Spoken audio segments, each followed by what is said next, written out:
মাফ করলে এটা আলাদা শান্তি আছে ভাই। আপনি মাফ করবেন, দেখবেন আপনি দিন শেষে ভালো আছেন। আর আপনি খালি ভাববেন যে আমি প্রতিশোধ দিব, ওরে আমি দেখে ছাড়বো, রিভেঞ্জ নিয়ে ছাড়বো, আপনি প্রতিশোধের আগুনে জ্বলে পড়ে ছারখার হয়ে যাবেন। So you have to forgive everyone from your heart. মন থেকে মাফ করবেন, হৃদয়ের প্রশান্তি দান করবে। একজন আওয়াজ দিয়ে বলেন, তিনি কে? মাফ করা শিখবো। আর যুবকদেরকে বলবো, তোমরাও মাফ করা শেখো। বেঈমানদেরকে তোমরা আল্লাহর জন্য ছেড়ে দাও, আল্লাহ ওদেরকে দেখে নেবে ইনশাআল্লাহ। যারা প্রতারক, যারা বিশ্বাসঘাতক, যাদের কথা কাজে মিল নাই, এদের সাথে কোনো সম্পর্কের দরকার নাই। এদের জন্য আল্লাহ একাই যথেষ্ট। ঠিক কিনা বলেন যুবকেরা? আমরা তো বড় মনের মানুষ, আমরা তো ব্রড মাইন্ডেড পার্সোনালিটি বিলং করি। আমরা মাফ করে দিব, বাদ বাকি আল্লাহ ভরসা। ঠিক কিনা যুবকেরা? তাহলে প্রথম মেসেজ আজকের এই মাহফিলে, এই যে আমাদের হৃদয়টা আছে, এই হৃদয়ে কোনো হিংসা বিদ্বেষ থাকবে না, কারোর জন্য কোনো প্রতিশোধ থাকবে না। একটা সুন্দর হাদিস শোনাই। নবীজি বলেছেন, আমার জীবনের সবচাইতে বড় আমল কি তোমরা জানো? সাহাবা একরাম বলল, ইয়া রাসূলুল্লাহ, বলেন কি আমল যেটা সবচেয়ে বড় আমল? নবীজি বলেন, এটা কোনো তাহাজ্জুদ নয়, এটা কোনো দান নয়।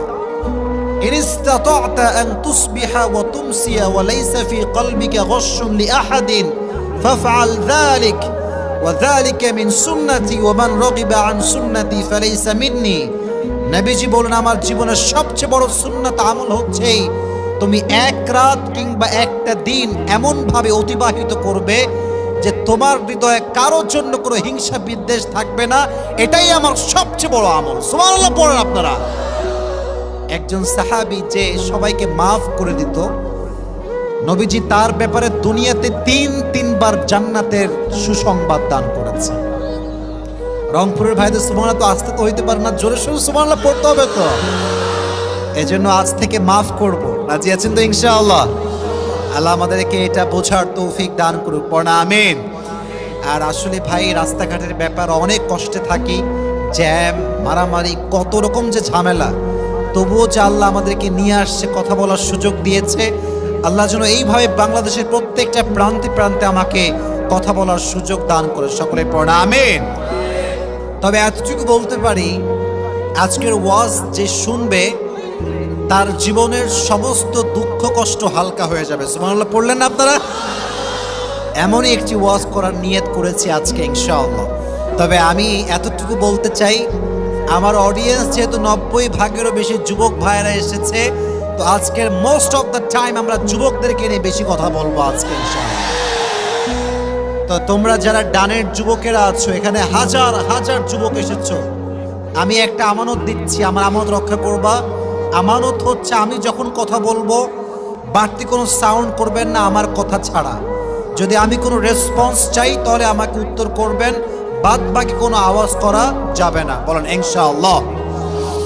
তো যুবক ভাইদের আজকের এই মাহফিলে যারা যারা আসছেন, আপনাদের বউ আছে কার কার? দেখি একটু হাত তোলেন তো দেখি। আছে আছে, বহুত হি কম। আচ্ছা, সিঙ্গেল পার্টিরা দেখি হাত তোলে একটু সবাই। সবাই বউ নাই সবার? Sure sure sure 100% confirm? আয় হায়, আল্লাহ সবাইকে দিনদার নেককার বউ দিদিক। সকলে পড়া আমিন। এই যারা আমিন কয় না, একটাও বউ পাবে না এরা। মন খুলে সকলে পড়া আমিন। দিনদার নেককার বউ আল্লাহর কাছে চাওয়ার দরকারটা যুবক ভাইয়েরা আছে না নাই?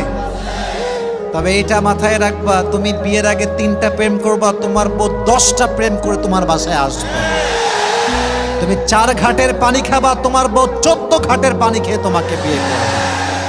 এই জন্য নিজের চরিত্র ভালো তো সব ভালো, নিজে ভালো তো দেশ ভালো, নিজে ভালো তো সমাজ ভালো। ঠিক কিনা?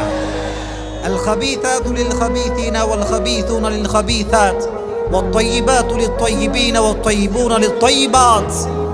Allah has mentioned in this ayah, good character people, they will have good character people, and bad character people, they will have bad character people.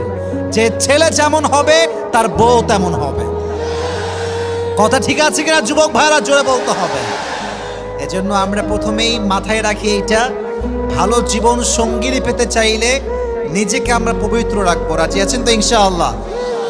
আল্লাহ আমাদের যুবক ভাইদেরকে তৌফিক দান করুন, সকলে পড়া আমিন।